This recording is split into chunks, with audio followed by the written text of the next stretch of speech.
this is the fateful day where the engine goes bang. Remember that Ford dealership that we just passed, because I'll be heading back there in the next couple of days and getting some really bad news.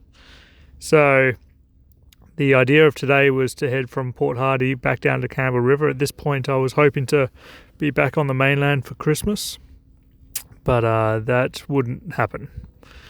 I'll describe what happens when we get there, but yeah, as you can see, it's a pretty short video, this one, and a pretty sad one for me to be recording, I would say.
So just as I round this corner, I hear some massive bangs.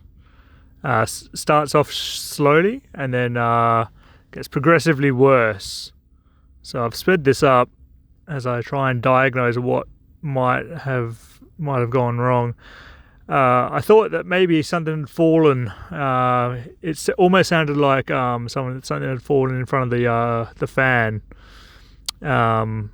So that's what I was thinking at this point. I also didn't have a check engine light or anything like that. But yeah, it definitely wasn't getting better.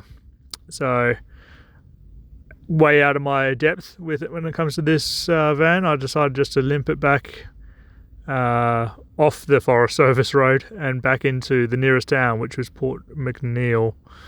But yeah, what a sinking feeling. By memory, this also happened on a weekend as well, so I had to wait to see if any mechanics were going to be open on Monday. But this being the week of Christmas, no one was available. Everyone was off until January 2nd. So the next day, looks like I've just gone the wrong way there. The next day, I limped back into Port Hardy, Ford, who were the only dealership that were open. And yeah, as I said, they gave bad news. So what Ford said that they think might have happened is that a stuck valve caused a misfire, which then detonated in the cylinder and forced the spark plug to be ejected, mangling the coil as well. So prognosis was that there was something terribly wrong. At the very least, they would have to retap the thread for the spark plug because it was destroyed.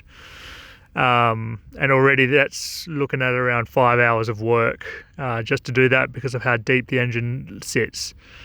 So they also said that the chances are that I'll need a top-end rebuild at the very least, to the point where I would probably be best off scrapping the engine.